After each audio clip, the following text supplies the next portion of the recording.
Bien sûr, on pourrait parler des Valentins et Valentines. J'espère d'ailleurs que vous n'avez pas oublié. Si c'est le cas, vous avez encore toute la journée pour vous rattraper, mais je ne parlerai pas de la Saint-Valentin. Je voudrais introduire ce moment de méditation par un petit extrait vidéo, c'est plutôt un genre de petit clip où il n'y a que des mots qui apparaissent, qui depuis un bon mois fait un peu l'actualité, même si j'ai bien compris, depuis 1 ou 2 semaines on l'a montré. Je voudrais vous demander de bien regarder les mots qui vont apparaître.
Voilà donc ce petit clip, bien différent, bien ensemble.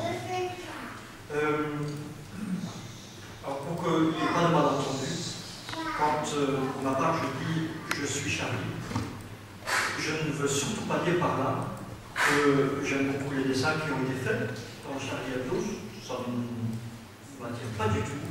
Je ne suis pas enchanté non plus par leur façon très satirique ou leur regard très satirique et leur commentaire. Par contre, je trouve que c'est important de se sentir concerné et solidaire avec tous ceux qui sont tombés et de défendre la liberté d'expression. Nous la réclamons pour nous, de pouvoir proclamer l'évangile librement. C'est important de défendre cette liberté pour tout un chacun. Mais dans tous les noms qui ont été projetés, vous savez, il y a toute une liste de noms, et ce sont des noms de personnes qui sont décédées il y a 1 mois, 1 semaine. Quels sont les noms avec lesquels vous vous identifiez facilement? Est-ce qu'il y a des noms que vous avez retenus? Je suis sûr que si vous pouviez le montrer, vous diriez probablement un nom comme Bernard, ou comme Johan à la rigueur, c'est le nom de mon frère, donc ça tombe bien. Par contre, quand on montre le nom Ahmed, ou Mohamed, non, Mohamed ne s'y trouve pas, c'était quoi? C'était Moustapha. Alors là, je ne sais pas si vous êtes pour moi, mais tout à coup, ici à l'intérieur, ça commence à coincer un tout petit peu. Et si je vous pose la question, avec quelle religion est-ce que vous vous sentez solidaire? Vous diriez très certainement christianisme, enfin j'espère. Puis vous ajouteriez probablement judaïsme. Et l'islam. C'est une question difficile, ça, je trouve. Pourtant, c'est de plus en plus d'actualité, ça fait partie de notre vivre ensemble.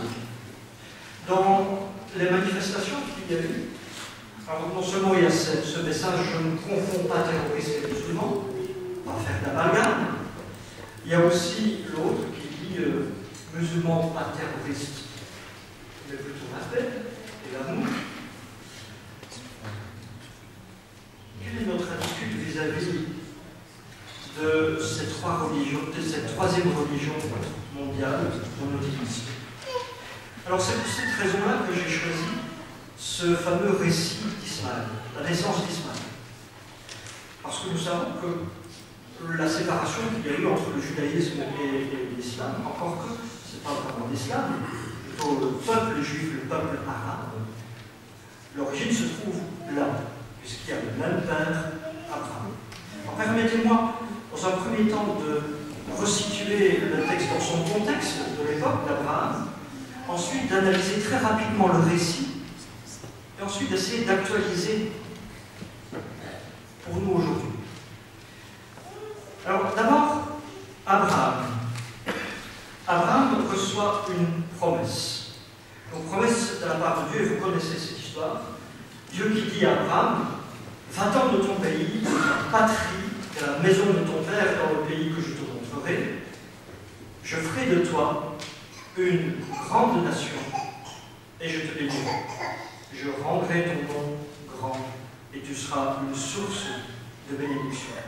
L'histoire d'Abraham commence avec cette promesse. Est-ce que vous savez à quel âge avait Abraham quand il a été appelé par Dieu? Quelles sont les encyclopédies publiques parmi nous? Abraham avait... Non, pas 90. Il avait 75 ans. Et Sarah avait 65. Alors, déjà, selon nos normes d'aujourd'hui, c'est un peu tard quand même de recevoir une promesse de postérité. On peut se dire qu'à l'époque, on vivait beaucoup plus longtemps et que peut-être la ménopause venait beaucoup plus tard, peut-être, enfin, il n'était pas tout jeune. Et pourtant, Abraham va se mettre en route avec beaucoup de confiance, et même dans le Nouveau Testament, on va dire qu'il a agi par foi. C'est pour ça qu'il est appelé le Père de la foi. Seulement voilà, Abraham s'installe dans le pays de Canaan, et il n'a toujours pas de fils. Et le texte de la Genèse nous fait comprendre que peut-être dans son idée, dans sa tête, d'autres idées commencent à mûrir. Et notamment, il avait avec lui Lot, son neveu. Est-ce qu'il a mis en Lot peut-être l'espoir d'avoir un héritage au travers de lui? Peut-être. Encore que, très rapidement, on constate que les bergers d'Abraham et de Lot vont commencer à s'y disputer. Nous, parfois, et je vous fais une petite parenthèse, quand on parle d'Abraham, on a l'impression que c'était une toute petite tribu de rien du tout. En fait, quand on lit le livre de la Genèse, à un certain moment, Abraham doit aller libérer Lot parce qu'il a été amené prisonnier. Et le texte nous dit qu'Abraham, dans sa tribu, il va choisir 300 guerriers parmi les plus vaillants. 300 guerriers parmi les plus vaillants, ça veut dire qu'il en avait beaucoup plus. Donc c'était pas vraiment une toute petite famille. Abraham et Lot partis ensemble, peut-être espoir de descendance, mais à cause des disputes, ils doivent se séparer. Puis le texte qui va suivre, dans Genèse 15, Dieu va répéter la promesse. En fait, il va dire au verset 1, Abraham, ne crains point, je suis ton bouclier, ta récompense sera grande.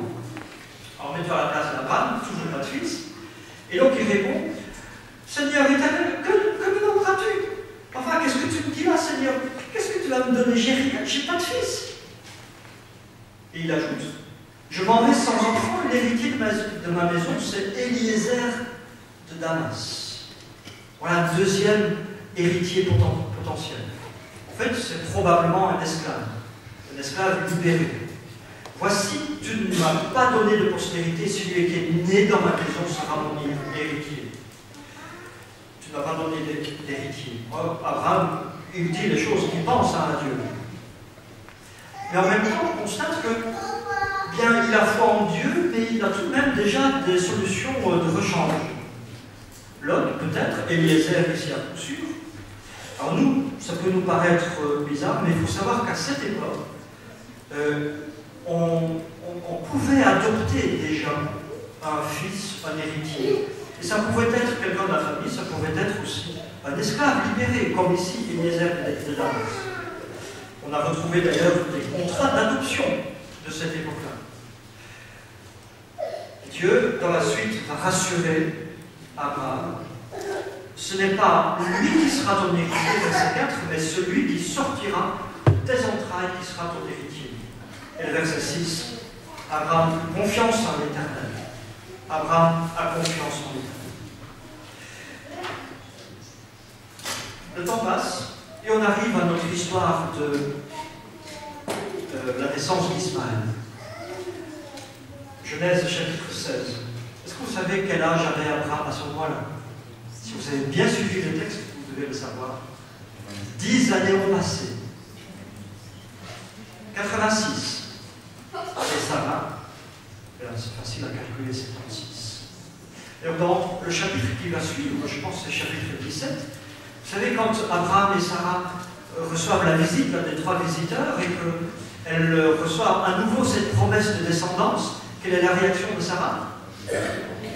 Elle commence à rire. Et elle dit en quelque sorte à Abraham, mais Abraham, tu peux toujours espérer, mais je suis largement ménopausé. C'est pas possible. Et pourtant, cela va se réaliser. Mais ici, 10 ans ont passé et toujours pas de fils. Et donc, c'est dans ce contexte-là que Sarai va amener Agar à Abraham. Alors pour nous aujourd'hui, ça peut paraître relativement banal. Parce que des couples sans enfants, alors c'est probablement triste, mais cela arrive. À cette époque, c'était considéré comme une catastrophe. Une catastrophe sociale, parce que les enfants, c'était bien l'assurance vieillesse, mais aussi une catastrophe religieuse. D'un côté, parce qu'on se croyait puni de Dieu, mais aussi parce qu'il y avait une rupture, quelque part. Pour bien comprendre, à partir d'Adam et la création, en fait, il y a 10 générations jusqu'à Noé, le déluge. Mais depuis la première génération, rappelez-vous, Genèse chapitre 3, il y a cet espoir de la réalisation d'une promesse. Après le péché, Dieu avait dit, c'est la postérité de la femme qui va écraser la tête du serpent. Et à chaque fois qu'un enfant naît, et particulièrement le premier-né, on se situe dans cette continuité-là. Et l'espoir renaît. D'Adam à Noé, 10 générations. De Noé jusqu'à Abraham et l'Alliance, 10 générations, et tout à coup, cette chaîne de l'espoir semble s'interrompre.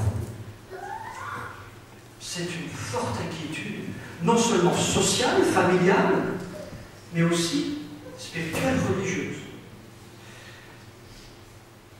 Alors reprenons cette histoire. Genèse chapitre 16. Alors, premier acteur dans cette histoire, c'est Sarai. Sarai, traduit littéralement, veut dire princesse. Une belle histoire de prince et de princesse. Ça tombe bien, c'est la Saint-Valentin aujourd'hui. Sarai, eh bien, la première chose qu'on va dire, c'est Abraham ne lui avait pas donné d'enfant. Elle est stérile, ou lui était stérile, en tout cas, il n'a pas d'enfant. Stérile à 76 ans. La lignée des premiers-nés est interrompue. Mais intervient une deuxième actrice, Agar. Agar, esclave ou servante de Sarai. En fait, littéralement, c'est esclave qu'elle a ramenée d'Égypte. C'est esclave Agar et pas d'Abraham. C'était une esclave personnelle. Et du coup, eh bien, Sarai commence à se dire, peut-être aurais-je un fils par elle. Alors ça aussi, ça nous paraît étonnant, bien sûr. Comment peut-elle espérer avoir un fils au travers de sa servante? Et pourtant, dans les coutumes de l'époque, et ces coutumes, on les connaît relativement bien au travers de cette stèle, la stèle d'Hammurabi, qui rapporte tout son code de loi, qui date du 2e millénaire avant Jésus-Christ. Bien là, dans cette écriture qu'on appelle cunéiforme, on se rend compte qu'il avait prévu ce genre de situation.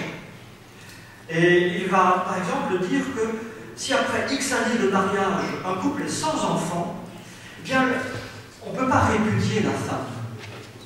Le mari ne peut pas prendre d'autres épouses non plus. Par contre, l'épouse peut lui donner sa servante personnelle. Elle jouera le rôle de mère porteuse en quelque sorte. Parce que quand l'enfant naîtra, ce ne sera pas son enfant à elle, de l'esclave, mais l'enfant de l'épouse légitime.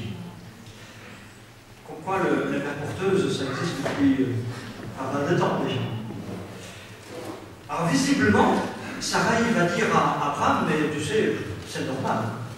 C'est dans la coutume, donc allons-y. Réaction d'Abraham, c'est le troisième acteur. Eh bien, Abraham, je ne peux rien souligner parce qu'il ne dit rien. Il ne dit rien, il ne réagit pas. Et il n'y a aucune objection de sa part, en tout cas, qui est relatée.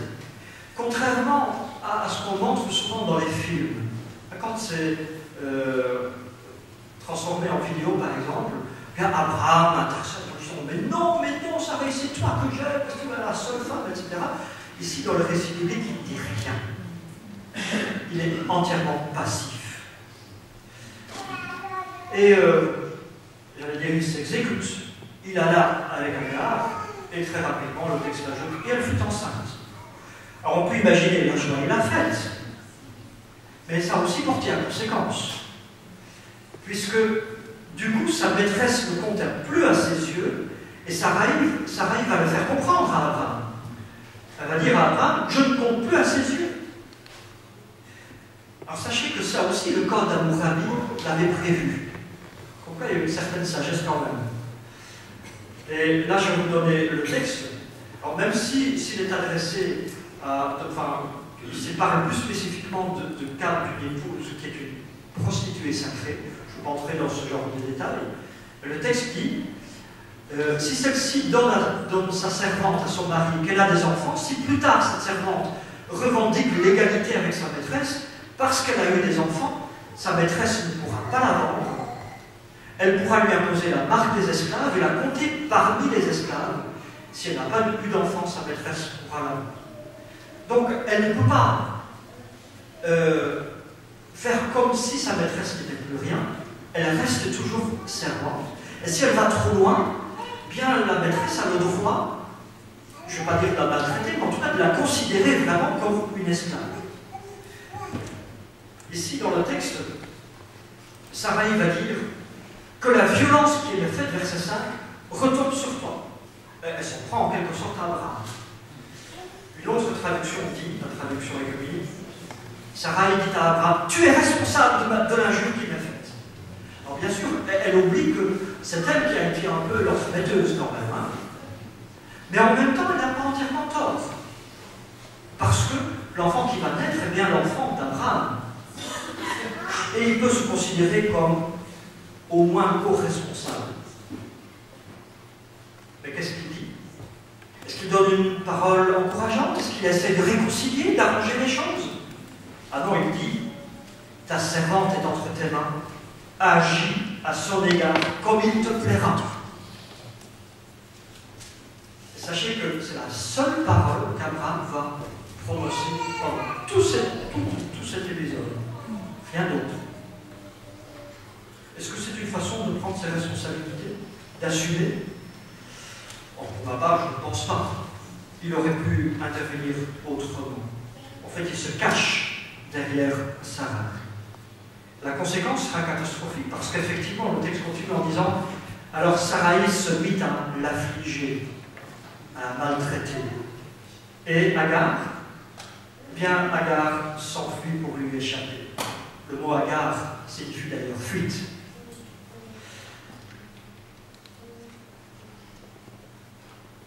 Encore une fois, l'histoire pourrait s'arrêter là, en mineur.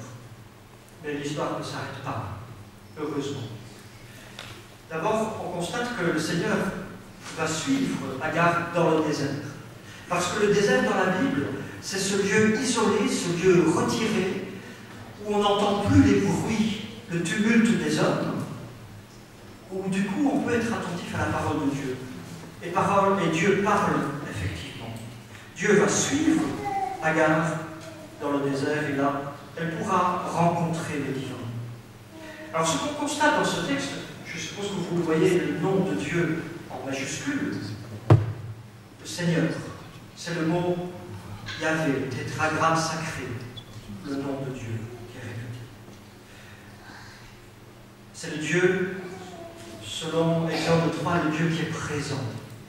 Même quand le peuple est en esclavage, Dieu le voit. Et à Moïse, avec le buisson ardent, quand il révèle son nom, il dit « Je suis celui qui suis ». Mais si on veut traduire dans le contexte, il faudrait dire « je suis celui qui est présent auprès de toi. Et ensuite, bien, il y a un dialogue. D'où viens-tu et où vas-tu? Mais avant le dialogue, Dieu dit Agar. Et je trouve ça réconfortant. Même si elle est maltraitée, même si elle est considérée comme moins que rien, Dieu connaît son nom et l'appelle par son nom, tout comme il connaît le nom de chacun d'entre nous. Il dit Agar. Mais en même temps, il ajoute servante de Sarah. Ce n'est pas parce que Dieu est là que tout à coup elle n'est plus servante ou esclave. Mais ensuite il enchaîne. D'où viens-tu, où vas-tu? Dieu ne le savait pas. Bien sûr qu'il le savait. Pourquoi il pose la question? Bien probablement pour la même raison pour laquelle il a demandé à Adam et Ève où es-tu? Pour entrer en dialogue, pour s'expliquer, pour obliger à se resituer, à se remettre en question. Et un chapitre après, avec l'histoire de Caïn et Abel, quand Caïn a tué Abel, Dieu va le trouver et va lui dire où est ton frère? De cette façon-là, Dieu va à chaque fois restaurer les dialogues pour remettre en question. Et ici, à Agar, d'où viens-tu, où vas-tu? C'est comme s'il disait, mais ma fille, mais où est-ce que tu crois que tout cela va te mener? Et Agar répond, et c'est la seule parole qu'on connaît d'elle, je me suis enfuie pour échapper à Sarai, ma maîtresse. Si c'est pas malheureux de n'avoir que ça à dire, parce qu'il n'y a rien d'autre de positif. Alors on s'imagine de la part de Dieu une parole d'encouragement, mais ce n'est pas tout à fait le cas. Puisqu'au verset 9, il dit « Retourne chez ta maîtresse et laisse-toi affliger par elle. » En fait, une autre traduction dit « Retourne vers ta maîtresse et plie-toi à ses ordres. » On dit elle reste esclave. Mais en même temps, et c'est là où se situe la bonne nouvelle pour Agar, Dieu va lui donner une promesse. Je multiplierai ta descendance, on ne pourra pas la compter, tant elle sera nombreuse. Est-ce que cela me fait penser à une autre promesse?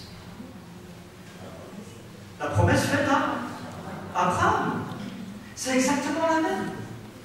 Dieu ne fait pas de distinction, même s'il a d'autres projets. Chaque être humain est important pour lui. Elle reçoit une bénédiction.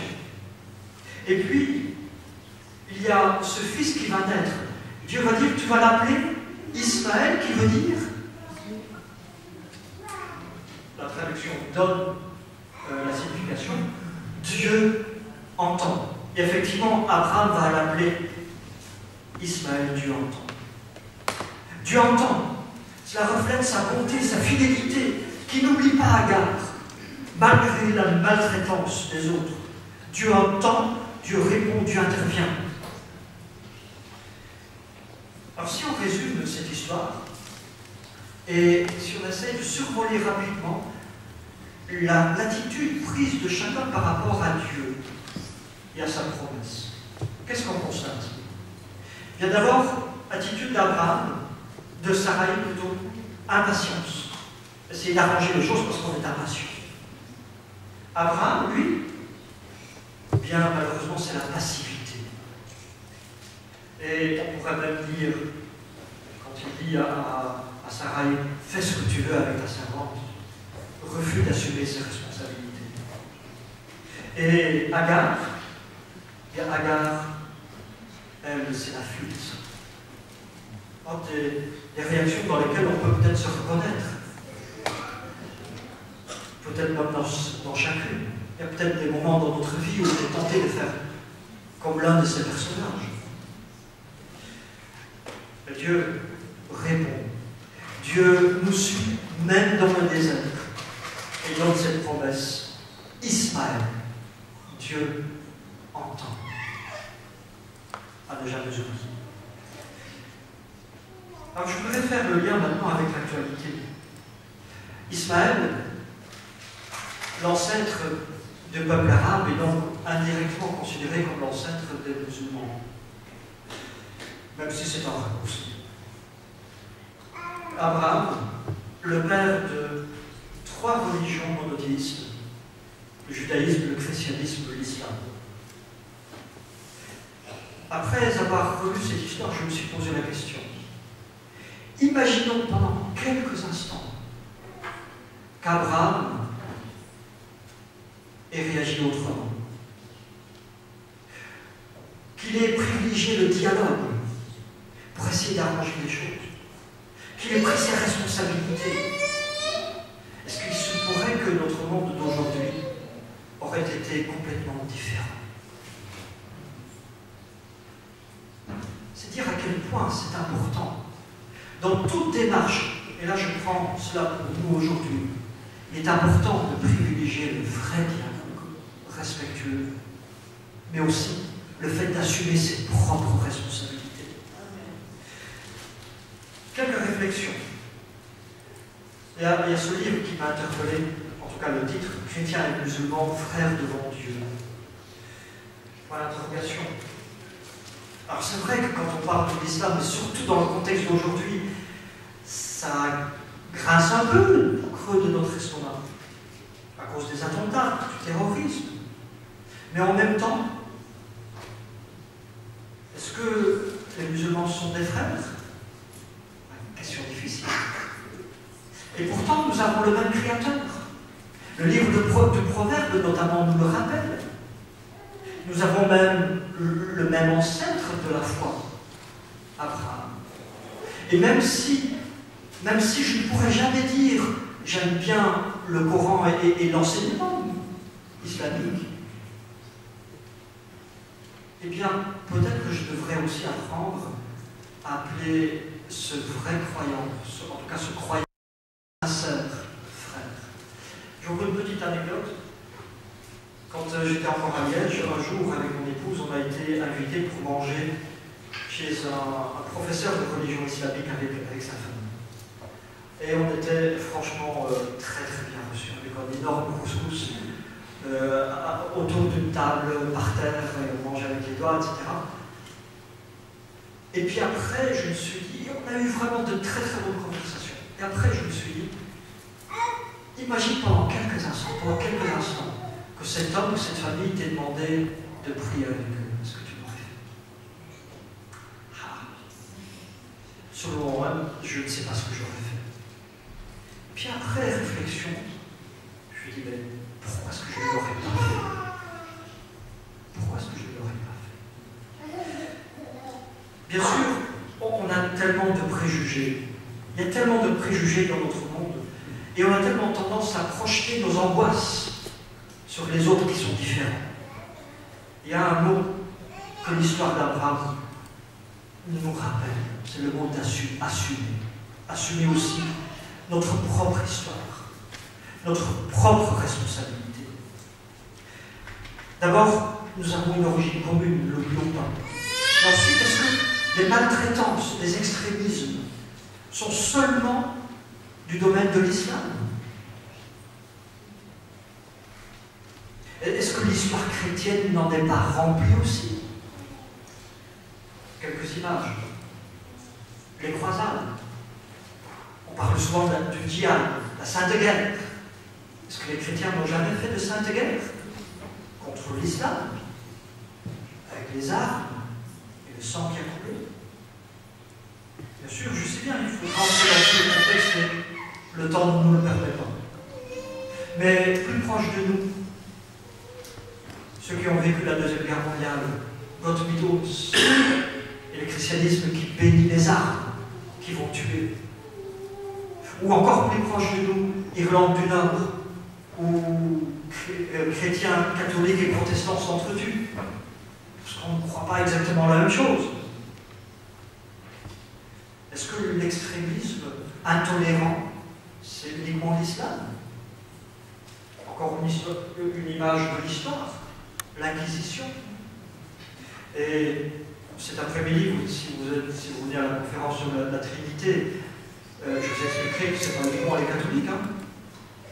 Même dans l'histoire protestante, on a exécuté des personnes qui n'étaient pas du même avis. D'ailleurs, ceci dit, l'extrémisme, même si elle n'est pas violente dans le sens sanguinaire du terme, ça n'existe pas dans l'Église adventiste. La tolérance.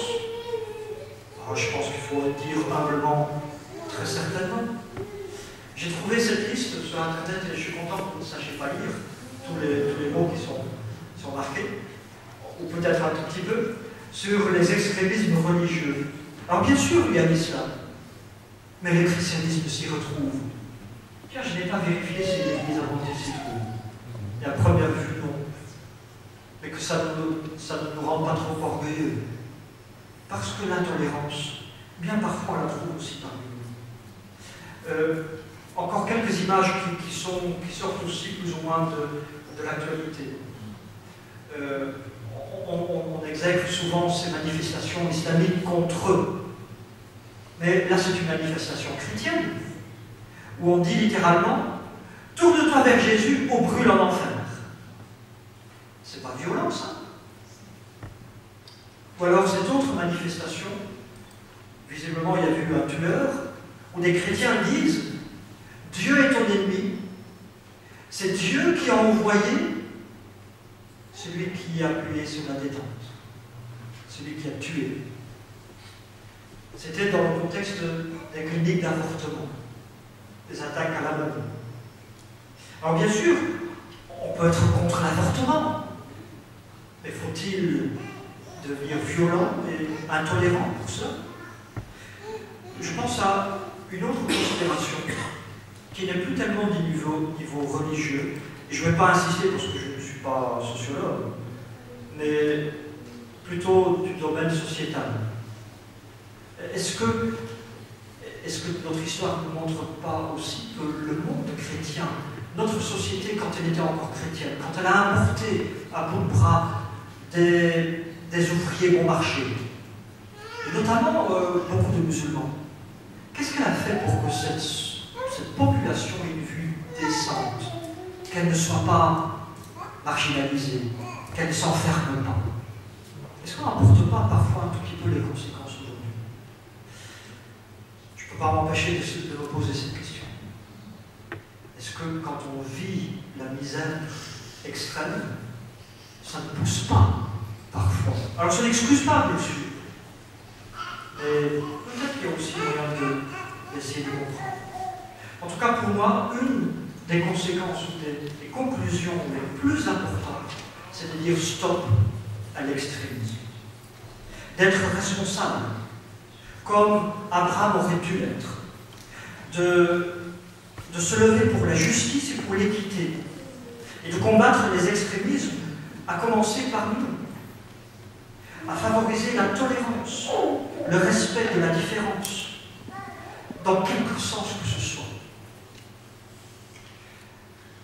Dans le contexte de ces attentats, voilà un tout petit peu quelques slogans que j'ai trouvés sur Internet, respect. Mais aussi, un autre que j'aime bien, c'est coexister entre les différentes religions, en disant la clé, c'est le dialogue. Ce même dialogue qu'Abraham n'a pas eu, en tout cas pas suffisamment. Se parler pour mieux se connaître, et aussi pour mieux se respecter, même si on n'est pas d'accord. C'est peut-être justement parce qu'on est différent, et parce qu'on n'est pas d'accord, qu'il faut beaucoup plus se parler. En tout cas pour moi, la conclusion ce sera celle-ci. Si on essayait de suivre un peu plus l'exemple de Jésus, qui à chaque fois tendu la main vers celui qui était marginalisé, cultivons la paix dans notre famille, dans notre cercle d'amis, dans notre quartier, dans notre travail, à l'UNIF, l'école, peu importe, mais aussi dans notre Église. Cultivons la paix.